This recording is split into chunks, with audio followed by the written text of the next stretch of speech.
Hello guys, Benjamin here, and today we're going to talk about molar conversions in chemistry. So, a mole is a unit in chemistry used to express amounts of a chemical substance. 1 mole of any substance is equal to 6.022 times 10 to the power 23rd particles, which includes atoms, ions, molecules, and formula units. So for example, 1 mole of substance A is equal to 6.022 times 10 to the power 23rd particles of substance A. But how do we find the number of particles in 0.34 moles of substance B? Well, we do know that there's 6.022 times 10 to the power 23rd particles per mole, so if we multiply 0.34 times Avogadro's number, we get 2.0 times 10 to the 23rd particles. But how do we find the number of moles per sample? Well, we could find how many moles a sample has by calculating with its molar mass. The molar mass of a substance uses the same number as its atomic weight. So using iron for example, iron has 55.85 grams per mole, which means that 1 mole of iron has 55.85 grams. But how much would 100 grams of iron be in moles? Well, we do know that in 1 mole of iron, there's 55.85 grams. So that means we could divide 100 by 55.85 grams, and we get 1.79 moles.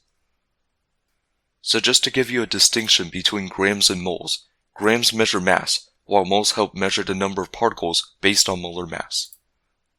If you want, you could pause the video and try to solve the problems on the screen, and then check the answers later. Okay, so you now know the basics of molar conversions, so let's get a bit more complicated. How many moles and what mass of oxygen are present in 3.0 times 10 to the 22nd molecules of sulfur trioxide? Okay, so what is given in the equation is that there are 3 times 10 to the power 22nd molecules of sulfur trioxide, so we just place it there. Okay, now we need to convert to moles via Avogadro's number. So for every 1 mole of SO3, it equals 6.022 times 10 to the power 23rd particles, in this case molecules. So what we need to do is to multiply this amount of molecules times 1 mole of SO3 over Avogadro's number. Now, we need to find the moles of oxygen atoms in SO3. So if you look at the chemical formula, you can know that 1 mole of SO3 equals 3 moles of oxygen, which means that we could times it by 3 over 1. We need to find the mass of oxygen in SO3. So for every 1 mole of oxygen, of course it equals 16 grams.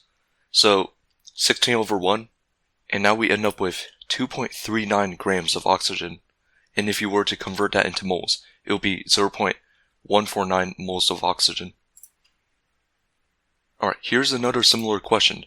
If you have 5 grams of ammonia, how many hydrogen atoms are present in the sample? So first, we need to convert to moles via molar mass. Then, we find the moles of hydrogen atoms. Third, we find the number of hydrogen atoms.